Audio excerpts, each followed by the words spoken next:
Julaibib adalah salah seorang sahabat Nabi yang hidupnya sebatang kara. Ia tidak tahu siapa dan di mana ayah serta bundanya, dan nama itu bukan ia sendiri yang menghendaki, bukan pula orang tuanya yang menamai. Ia hadir ke dunia ini tanpa mengetahui asal-usulnya dan tidak pula mengerti kenapa dengan nama itu orang-orang memanggilnya. Tampilan fisik dan kesehariannya yang lusuh cukup menjadi alasan bagi masyarakat Madinah untuk tidak mau berdekat-dekatan dengannya. Kainnya sangat usang, pakaiannya lusuh, kakinya pecah-pecah dan tidak beralas.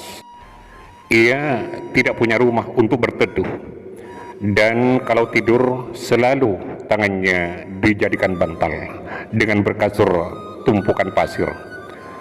Tidak ada perabotan di sana, dan kalau minum hanya dari kolam umum yang diambil dari telapak tangannya. Seorang kepala suku Bani Aslam bernama Abu Barzah berkata tentang Julaibib, "Janganlah kalian pernah membiarkan Julaibib masuk di antara kalian. Demi Allah, jika ia berani begitu, aku akan melakukan hal-hal yang mengerikan kepadanya. Namun, jika Allah subhanahu wa ta'ala telah berkehendak untuk menurunkan rahmatnya, maka siapapun tidak ada yang bisa untuk menghalanginya." Di balik penampilannya yang kurang enak dilihat, ternyata Julaibib jauh di lubuk hatinya yang paling dalam bersinar cahaya hidayah. Ia selalu berada di barisan terdepan, baik dalam sholat maupun dalam jihad. Meski hampir semua orang memperlakukannya seolah tidak ada, namun tidak demikian dengan Rasulullah SAW. Beliau sangat menyayangi dan sangat mengasihinya. Suatu hari ia ditanya dengan sangat lembut oleh Rasulullah SAW. Nabi berkata, "Julaibib, mengapa kamu tidak menikah?" Maka dengan segala kerendahan hatinya, Julaibib menjawab sambil tersenyum, "Duhai Rasulullah, mana ada orang tua yang mau menikahkan anaknya dengan saya ini." Tidak ada kesan dalam wajahnya untuk menyesali dirinya atau menyalahkan takdir Allah yang datang kepadanya. Dan mendengar jawaban itu, Nabi pun tersenyum kepadanya. Mungkin memang tidak ada orang tua yang berkenan kepadanya. Hari-hari berikutnya, saat bertemu Julaibib, Nabi menanyakan hal itu lagi, dan Julaibib pun menjawabnya dengan jawaban yang sama. Sampai akhirnya 3 kali Rasulullah menanyakan hal yang sama, dan selalu dijawab oleh Julaibib dengan tersenyum dan jawaban yang sama pula. Mana ada orang tua yang mau menikahkan anaknya dengan saya ini. Di Madinah ada salah satu pasangan keluarga dari sahabat Ansor yang secara ekonomi sangat mapan. Rumahnya bagus dan pasangan itu mempunyai seorang anak perempuan yang cantik dan soleha. Dan ke rumah itulah Rasulullah SAW pergi bersama Julaibib. Sampai di rumah itu, Nabi mengucapkan salam, tapi tidak ada jawaban dari tuan rumah.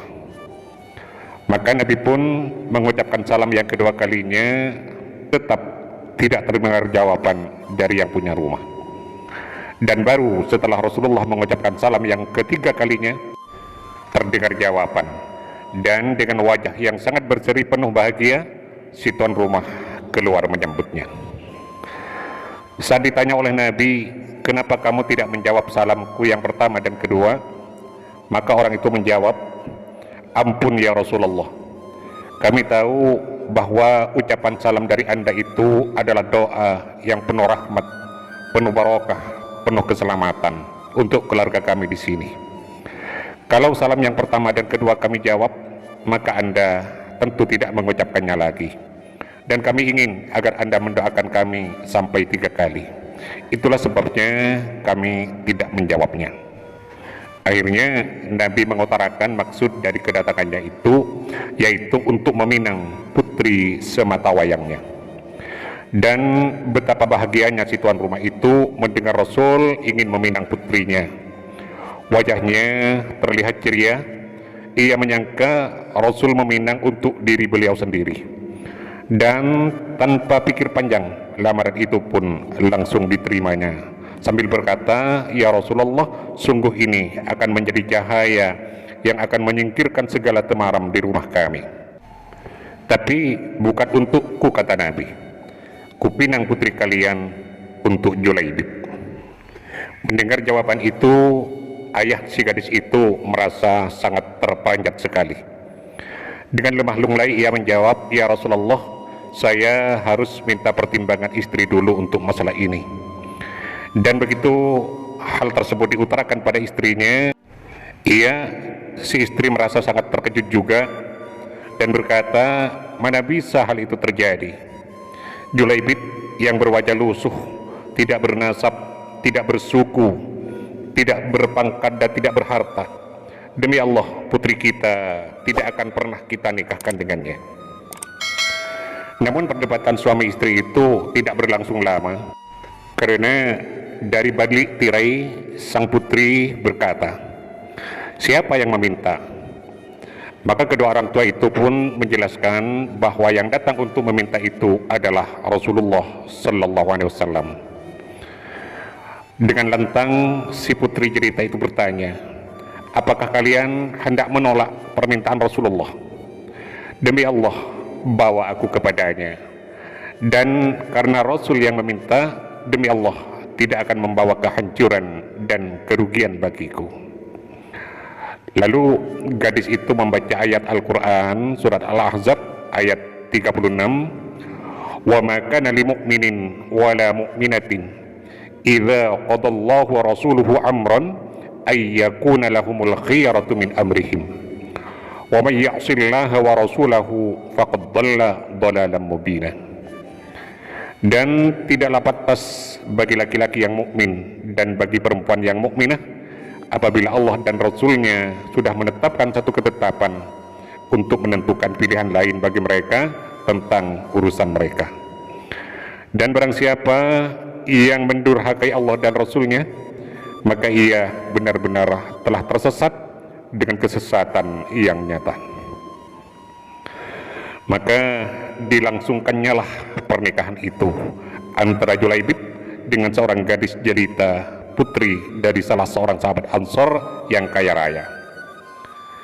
Dan tepat pada saat itu seruan jihad untuk berperang melawan orang-orang kafir menggema di seantero Madinah.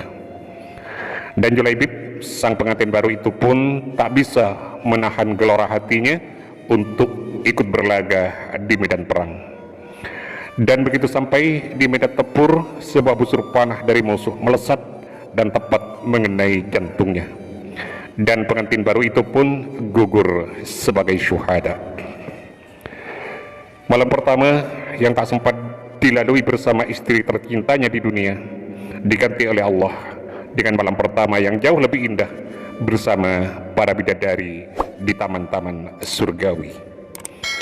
Sementara sang istri yang ditinggalkannya di dunia, ia menjadi wanita yang sangat solehah, hidupnya kaya raya, dan akhirnya ia bersuami dengan seorang pemuda tampan yang kaya raya dari golongan sahabat Ansor yang terpandang pula. Itulah sekelumit kisah tentang Julaibib, manusia yang selalu dirindukan oleh para bidadari di surga.